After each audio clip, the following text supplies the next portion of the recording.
Hello बच्चों, you all are welcome to the channel. बच्चों, class 10th का जो चैप्टर 4 क्वाड्रेटिक इक्वेशन है वो बोर्ड के पॉइंट ऑफ व्यू से एक बहुत इंपॉर्टेंट चैप्टर है। और आज की इस वीडियो में मैं 15 मिनट्स में आपको चैप्टर का एक ऐसा क्विक रिव्यू दूंगा जिसमें आपके सारे कंसेप्ट इस चैप्टर से जो आते हैं। इस चैप्टर की देखो अच्छी बात यही है कि इस चैप्टर से ना सेलेक्टेड कंसेप्ट पे बेस्ड क्वेश्चन आते हैं। और हमारा काम यह है कि इस चैप्टर में जितने भी कंसेप्ट जो पास्ट 30 ईयर के बोर्ड एग्जाम में आए हैं वो सारे कंसेप्ट मैंने एक जगह इकट्ठा कर रखे हैं। और 15 मिनट्स में मैं आपको एक ऐसा क्विक रिव्यू दूंगा इस चैप्टर का जिससे आपका ये चैप्टर पूरी तरीके से क्लियर हो जाएगा और आपको ये भी आइडिया लग जाएगा कि बोर्ड में कैसे कंसेप्ट से क्वेश्चन बन के आते हैं। ठीक है बच्चों, तो ये वीडियो बहुत इंपॉर्टेंट होने वाली है, प्लीज इसे स्किप मत करना और एंड तक जरूर देखना ताकि आपको सारे टाइप के कंसेप्ट और सारे टाइप्स के आइडियाज पता लग जाए जो बोर्ड एग्जाम में आने वाले हैं। ठीक है, तो इस चैप्टर में जो सबसे पहले बच्चे को चीज पता होनी चाहिए कि क्वाड्रेटिक इक्वेशन है क्या। देखो, एक क्वाड्रेटिक इक्वेशन एक ऐसी इक्वेशन होती है जिसकी डिग्री 2 होती है मैक्सिमम और इस फॉर्म में होती है, that is ax square plus bx plus c equals to 0। यहाँ पे a b c real number हो सकते हैं और a हमेशा याद रखना नॉट इक्वल्स टू 0 होना चाहिए, क्योंकि अगर a 0 हो जाएगा तो वो x स्क्वायर को हटा देगा और डिग्री 0 से 1 हो जाएगी, सॉरी 2 से 1 हो जाएगी और फिर वो क्वाड्रेटिक इक्वेशन नहीं कहलाएगी, क्योंकि क्वाड्रेटिक इक्वेशन का रूल है कि डिग्री 2 ही होनी चाहिए। उसके बाद यहाँ पे स्टैंडर्ड फॉर्म है जिसमें कोएफिशिएंट बताया गया है कि भाई x स्क्वायर का कोएफिशिएंट a है, x का कोएफिशिएंट b है और c एक कांस्टेंट टर्म है। क्लियर है बात बच्चों?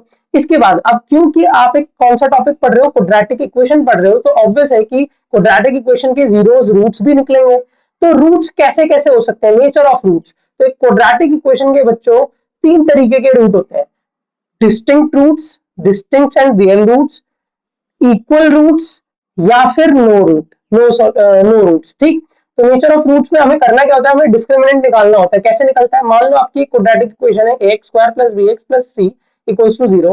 तो अगर आपको डिस्क्रिमिनेंट निकालना है तो डिस्क्रिमिनेंट निकालने का फॉर्मूला होता है d equals to b square minus 4ac। यहाँ पे b ये वाला यूज होगा, x के कोफिशिएंट, और a और c ये दोनों, मतलब a x स्क्वायर का कोफिशिएंट और c इज कांस्टेंट। इसके दम पे आप वैल्यू पुट करके d की वैल्यू निकालोगे। अब कंडीशन ध्यान रखना, अगर आपका d ग्रेटर देन 0 निकलता है तो इसका मतलब आपके दो डिस्टिंक्ट रियल रूट्स होंगे। क्या होंगे बच्चों? दो डिस्टिंक्ट रियल रूट्स होंगे, मतलब अल्फा और बीटा इक्वल नहीं होंगे, अलग अलग रूट्स आएंगे। अगर डी की डिस्क्रिमिनेंट की वैल्यू 0 आ जाती है, मतलब ये जो डी आपने निकाला है 0 आ जाता है, तो इसका मतलब इक्वल रूट होंगे, मतलब इसका मतलब जो अल्फा होगा वही बीटा होगा। ठीक, और अगर डी की वैल्यू लेस देन 0 आ जाती है तो इसका मतलब कोई भी रूट नहीं होता, तो आप इमेजिनरी रूट समझ के इस क्वेश्चन को वहीं छोड़ देते हो। आप बस इतना बोल देते हो क्योंकि हमारा डी 0 आ गया तो there are no real roots, तो फिर वही आंसर छोड़ दिया जाता है, रूट्स नहीं निकाले जाते। ठीक है, तो नेचर ऑफ रूट्स जान लिया बच्चों। उसके बाद एक क्वाड्रेटिक इक्वेशन को आप कैसे कैसे सॉल्व कर सकते हो, कितने तरीके हैं। देखो, पहला तरीका तो है बाय फैक्टराइजेशन मेथड, सीधी सी बात है, आप उसे फैक्टराइज कर लो, आपका क्वेश्चन हो जाएगा। दूसरा मेथड होता है bye completing square. Completing square का यूज बहुत कम है बच्चों, बट कहीं कहीं क्वेश्चंस में मैंने देखा है। तो अगर आप लोगों को कंप्लीटिंग स्क्वायर का नहीं आता,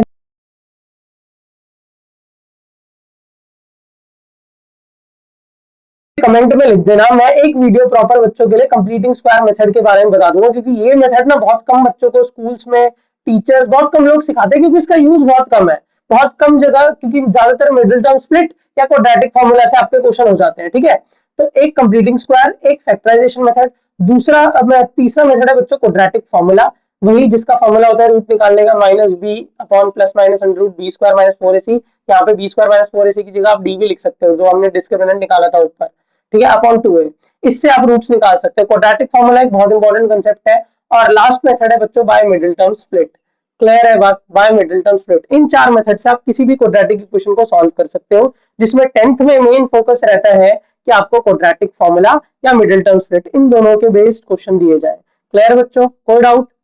नेक्स्ट टॉपिक है हमारा बच्चों relationship between roots and coefficient. Let करो कि आपकी ये एक क्वाड्रेटिक इक्वेशन है, that is ax square plus bx plus c, इसकी वैल्यू 0 है और अल्फा एंड बीटा उसके रूट्स है। तो आपने ये चीज तो पॉलिनोमियल चैप्टर में भी पढ़ी होगी कि जब अल्फा और बीटा रूट्स है तो sum of roots that is alpha plus beta का फॉर्मूला होता है माइनस बी अपॉन ए, और product of roots that is alpha into beta का फॉर्मूला होता है सी अपॉन ए। अब यहाँ पे इंपॉर्टेंट पॉइंट जो याद रखने वाली बात ये है कि अगर मान लो आपको दो रूट्स दिए हैं, that is alpha and beta are the roots, तो क्वाड्रेटिक इक्वेशन अगर आपको कभी बनानी है तो मान लो मैं आपको दो रूट दे देता हूँ बच्चों। एक रूट है अल्फा 5 है और दूसरा बीटा 3 है। क्या है बच्चों? अल्फा 5 है, बीटा 3 है। तो आपको अगर इक्वेशन बनानी है तो आप इक्वेशन बनाओगे ax², एक मिनट इरेज कर देता हूँ यहाँ पे, तो आप इक्वेशन बनाओगे बच्चों x² minus sum of roots, sum of root is 5 + 3 that is 8x, और प्लस प्रोडक्ट ऑफ रूट 5 3 15, ये इसकी इक्वेशन बन जाएगी अगर आपको दो रूट्स गिवन है तो। अब सेकंड पॉइंट क्या कहता है कि अगर आपके जो रूट्स है वो k टाइम्स हो जाए, जैसे ये है अल्फा है तो 2 अल्फा हो जाए या 3 अल्फा हो जाए, मतलब अल्फा जो है वो 5 की जगह 10 हो जाए, 2 अल्फा हो गया, तो बीटा भी उतना ही होना चाहिए, दैट इज बीटा भी 2 टाइम्स ही होना चाहिए, दैट इज 6 हो जाए। तो उस टाइम पे जो इक्वेशन बनाने का तरीका है वो यही है बच्चों, क्या,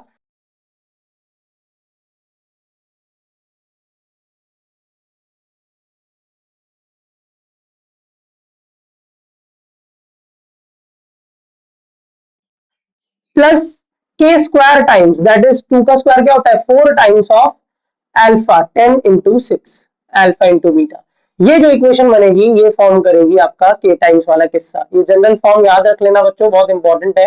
next, if one root is given से alpha and other root is beta, तो उसकी फॉर्मूला हो जाता है c अपॉन अल्फा, उसका फॉर्मूला हो जाता है बच्चों c अपॉन अल्फा। अगर एक रूट आपको गिवन है और दूसरा रूट आपको निकालना है, एक रूट आपको गिवन है और दूसरा रूट आपको निकालना है बच्चों, that is other root beta, तो उसकी वैल्यू हो जाएगी c अपॉन अल्फा। जो आपको पहला रूट गिवन है उसको डिवाइड कर दो c से, c अपॉन अल्फा, वो आपकी वैल्यू हो जाएगी सेकंड रूट की, ठीक है।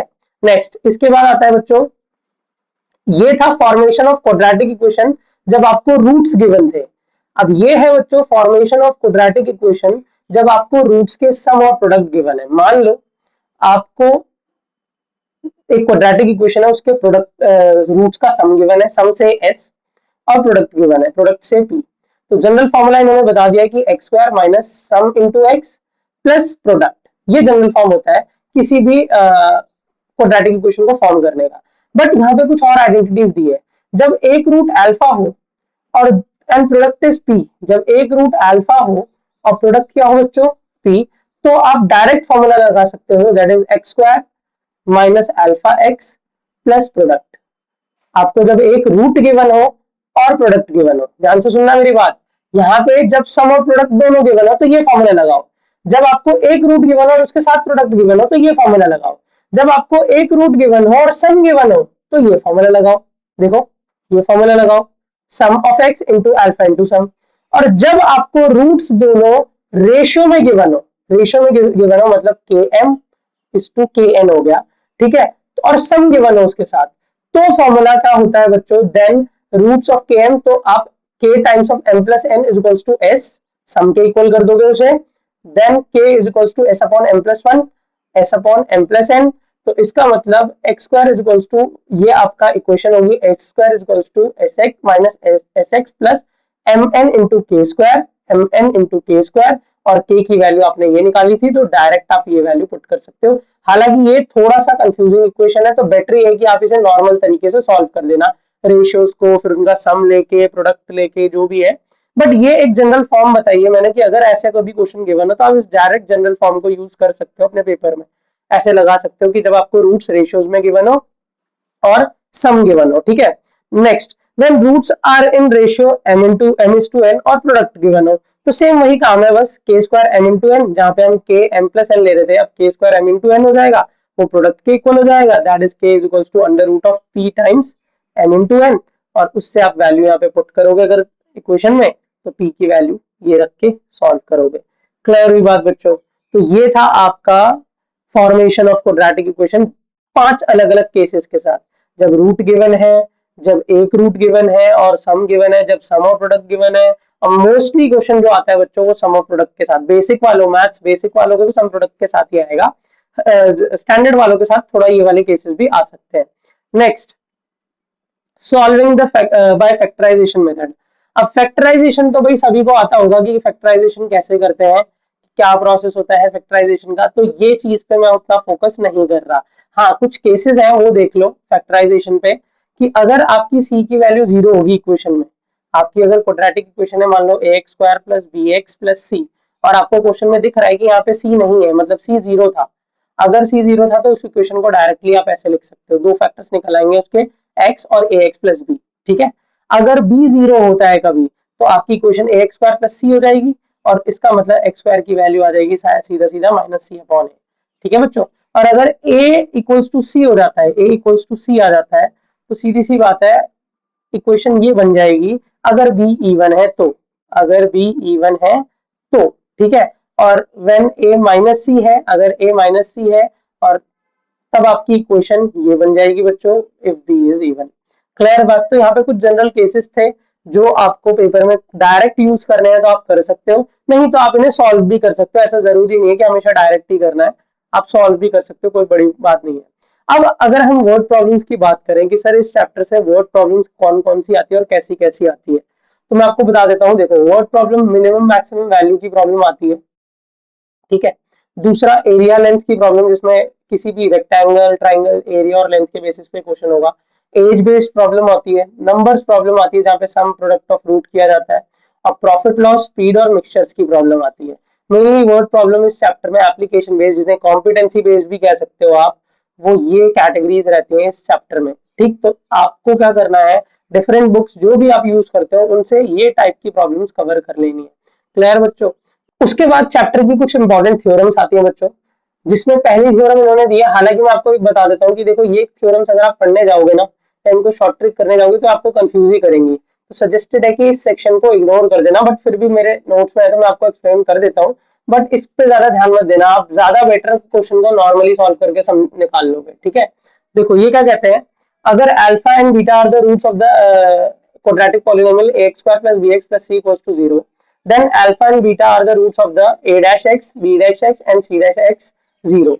अल्फा बीटा अगर इसके रूट्स हैं तो अल्फा बीटा इसके भी रूट्स होंगे, कब कब, जब alpha dash is to beta dash is to, ये अगर इन तीनों का अगर मैं रेशियो निकालूं तो वो इक्वल होता है एबीसी के टाइम्स के रेशियो के। एबीसी मतलब इसके के टाइम्स, के टाइम्स मतलब अगर ये 3 से भी मल्टीप्लाई हो जाए सारे तो भी सेम ही रहेगा रेशियो। तो आप ये कह सकते हो कि a dash is to B dash is to C dash, अगर a is to B is to C या फिर उसके किसी मल्टीपल, दैट इज 2 से तीनों को मल्टीप्लाई कर दो या 3 से तीनों को मल्टीप्लाई कर दो या 4 से तीनों को मल्टीप्लाई, कि अगर इक्वल आ गया ये रेशियो तो सीधी सी बात है वही सेम रूट्स दूसरी इक्वेशन के भी माने चले जाते हैं, माने जाते हैं। क्लियर है बात। मान लो ये दूसरी इक्वेशन है तो वही सेम रूट इसके भी हो जाएंगे अगर रेशियो ऐसे हुआ तो। ठीक, next, if alpha and beta are the roots then alpha, अगर अल्फा बीटा किसी क्वाड्रेटिक इक्वेशन के रूट्स हैं तो अगर आप फॉर्मूला लिखते हो a into alpha X square plus beta, alpha X square plus beta plus b into X square plus alpha beta, तो ये भी एक इक्वेशन क्वाड्रेटिक इक्वेशन ही बनाएगा आप लोगों के लिए। ठीक है, बट ये रूल आप इग्नोर कर सकते हो, आपके सिलेबस का पार्ट नहीं है। If alpha and beta are the roots of this this this, then alpha beta X square plus beta alpha plus मतलब b into alpha plus beta X plus c into alpha is equals to also quadratic. और ये rule भी आप ignore चाहो तो कर सकते हो, इनका यूज करो ना करो एक ही बात है, बट एट द एंड ये आपको क्वाड्रेटिक इक्वेशन देंगे अगर आप वैल्यू पुट करोगे तो। ठीक है बच्चों, उसके बाद आता है बच्चों ग्राफ। ये बहुत जरूरी है, ये बहुत जरूरी है जो आपको जानना है, ध्यान से सुनो मेरी बात। अगर ax square plus B X plus C 0 के इक्वल है, ठीक है, और ग्राफ एक पैरा, क्योंकि क्वाड्रेटिक इक्वेशन है तो सीधी सी बात है ग्राफ एक पैराबोला बनाएगा, तो आप ग्राफ किस बेसिस पे बनाते हो। अगर डिस्क्रिमिनेंट क्या निकलता है बच्चों, ग्रेटर देन 0, तो इसका मतलब दो दो इक्वल रूट होंगे। क्या होंगे, दो डिस्टिंक्ट रूट होंगे। अब दो डिस्टिंक्ट रूट होंगे तो एक्स एक्सिस दो जगह कट होगी, मतलब ये वाला ग्राफ तो देखो सही है, ये ग्राफ सही बना हुआ है। बट अगर d इक्वल्स टू 0 है तो इसका मतलब एक्स एक्सिस को एक पॉइंट पे कहीं टच करेगा, तो ये ग्राफ थोड़ा सा गड़बड़ है। मैं आपको बता देता हूँ ये ग्राफ कैसा होना चाहिए था। सेम कलर ले लेता हूँ मैं, ये ग्राफ कुछ ऐसा होना चाहिए था, ये गया और ये बस टच करके यहाँ से ऊपर निकलेगा, समझ रहे हो बात, ये नीचे नहीं जाएगा ऐसे। तो ये दो पॉइंट्स को कट कर दे रहा है, और दो पॉइंट्स को कट करने का मतलब दो रूट, बट जब डिस्क्रिमिनेंट की वैल्यू 0 होती है तो दो रूट थोड़ी आते हैं, ओनली वन रूट आता है, एक्स की एक ही वैल्यू आती है, वही सेम, हालांकि दो आती है बट वही सेम होती है, जैसे 3 आई तो दूसरी भी 3 ही होगी। तो याद रखना वो कट करता है, यहाँ पे क्या करता है बच्चों, कट करता है।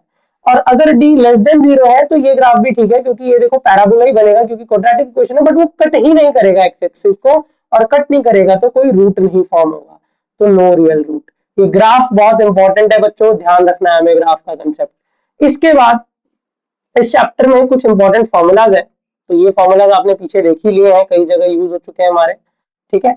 और फॉर्मूलाज के बाद हमें ये देखो, ये आपके इंपॉर्टेंट फॉर्मूलाज है बच्चों। ये क्वाड्रेटिक इक्वेशन, ये डिस्क्रिमिनेंट निकालने का फॉर्मूला, ये रूट्स निकालने का formula, sum of root, product of root और इक्वेशन ऑफ रूट्स, ठीक है। इधर कुछ इंपॉर्टेंट क्वेश्चन बताए गए हैं जो लास्ट ईयर बोर्ड के पैटर्न से मैच करते हैं। होते हैं find the nature of the root using discriminant आ सकता है, sum and product of the root based question, solve quadratic equation by all method, मतलब कोई भी मेथड आ सकता है पेपर में, one root given find the another root, ऐसे क्वेश्चन आ सकते हैं, के की वैल्यू निकालने को आ सकता है, के की value with nature of root, given nature of root, quadratic equation from given roots, और ये एम रेशियो एन वाला जो अभी मैंने आपको ऊपर कराया, बहुत इंपॉर्टेंट है इस टाइप के question. Word problems minimum age area numbers पे आ सकते हैं और ग्राफ आ सकते हैं, ठीक है।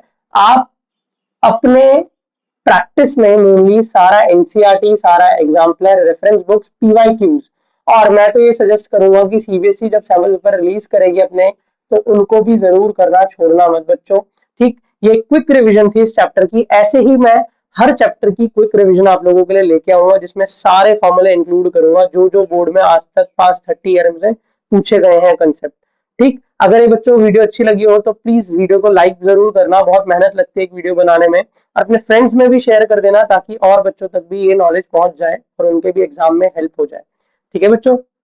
आज के लिए इतना ही, till then keep watching and keep learning, thank you, have a nice day. और मेरे चैनल को आप अदर क्वेश्चंस के, मैं इंपॉर्टेंट क्वेश्चंस की सीरीज क्लास 10th के बच्चों के लिए, 11th के मैथ्स और कोडिंग, दो चीजों के लिए मैं बहुत इनफ मटेरियल डालता हूँ अपने चैनल पे, तो आप लोग चैनल को सब्सक्राइब जरूर कर लो ताकि कोई भी मटेरियल, इंपॉर्टेंट मटेरियल आप लोगों से मिस ना हो जाए, ठीक है बच्चों। Thank you, have a nice day everyone.